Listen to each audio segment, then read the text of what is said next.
Monsoon आ चुका है, खैबर पख्तूनख्वा इससे सबसे ज़्यादा मुतासर है। सवाल यह है कि मॉनसून तो आ गया, ये सीज़न हर साल आता है, क्या हम इसके लिए तैयार हैं या नहीं? इस पर बात करने के लिए एनवायरमेंटल एक्सपर्ट मरियम शब्बीर साहिबा ने हमें ज्वाइन किया है। Thank you so much Mariam साहिबा फॉर योर टाइम।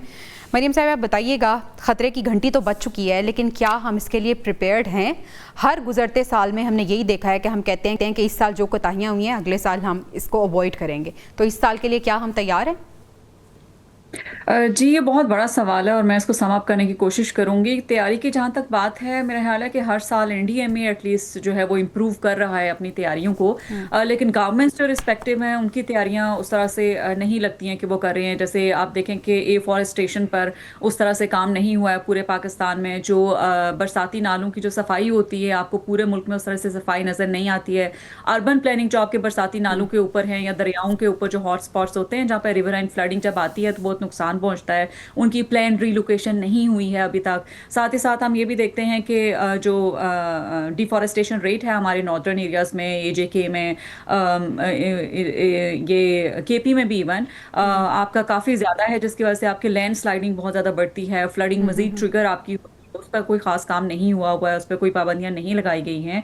तो कुछ चंक्स में कुछ इंस्टीट्यूट्स काम तो कर रहे हैं, लेकिन बहुत सारा काम जो है वो गवर्नमेंट्स को करना बहुत ज़रूरी है। लेकिन साथ साथ अगर मैं मेंशन करूँ कि काम करने के लिए आपको रिसोर्सेज भी रिक्वायर्ड हैं, और जी। रिसोर्सेज के लिए आपने रिसेंटली फॉलो किया होगा कि जो लॉस एंड डैमेज फंड है, जिसमें पाकिस्तान ने मल्टीपल प्रोजेक्ट्स गवर्नमेंट ने हमारे सबमिट करवाए हैं, और उनका काम है कि हम उसमें प्रोवाइड करना, जो कि दुबई में कॉप में फाइनलाइज किया गया था कमेटी में। वो पाक जो है वो लॉस एंड डैमेज कमेटी ने पाक कर दिया उनको दिसंबर तक। तो हम फ्लडिंग अभी एक्सपीरियंस कर रहे हैं, हम अभी जो है वो लॉसेस एक्सपीरियंस कर रहे हैं, तो हम अभी पार का अब दिसंबर तक कर दिया है, हमें फंडिंग मिलेंगी ही नहीं। जी। तो हम जो क्लाइमेट इंफ्रास्ट्रक्चर या इस जो बड़ी बड़ी फंड जो इंफ्रास्ट्रक्चर हैं उनकी हम बात करते हैं जिसमें रिसोर्सेज रिक्वायर्ड है, वो किस तरह से हम अपने लोगों के लिए कर पाएंगे। तो हमारे कुछ केस गवर्नमेंट्स के तो फिर पास मरियम साहब, रिसोर्सेज लैक कहाँ है और जिम्मेदार कौन है? इस डिले का जिम्मेदार कौन है? और फिर ये भी मैं आपसे पूछना चाहूँगी कि 1-2 सालों से हम क्लाउड बर्स्ट ये टर्म बहुत सुन रहे हैं और इसके बारे में हम बहुत रिसर्च भी कर रहे हैं कि होती क्या है, और हम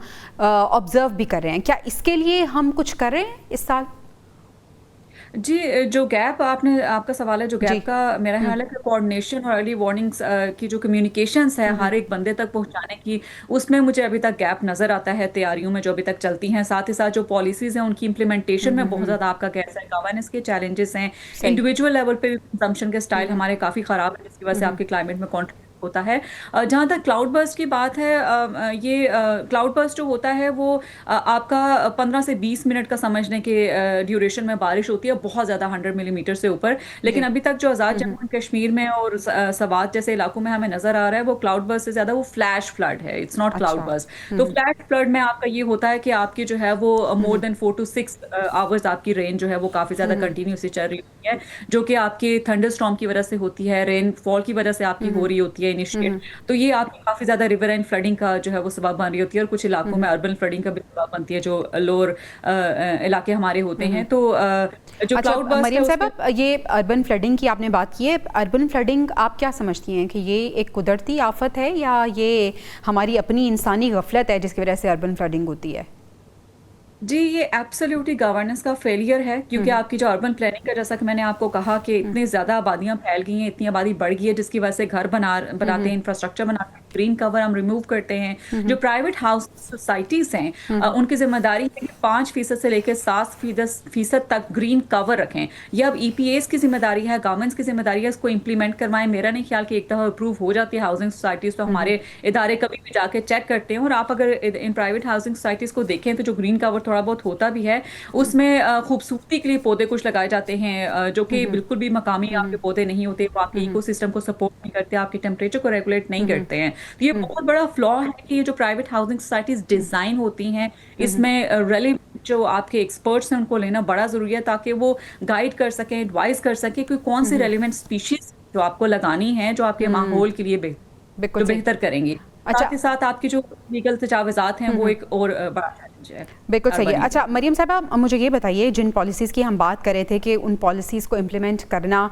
बहुत ज़्यादा ज़रूरी है, आपकी मौजूदगी का फ़ायदा उठाते हुए और एनवायरमेंटल एक्सपर्ट हैं, मैं ये जानना चाहूँगी कि how much time it will take to implement those policies? क्या बहुत टाइम टेकिंग होता है जिसकी वजह से हम इतना डिले कर रहे हैं?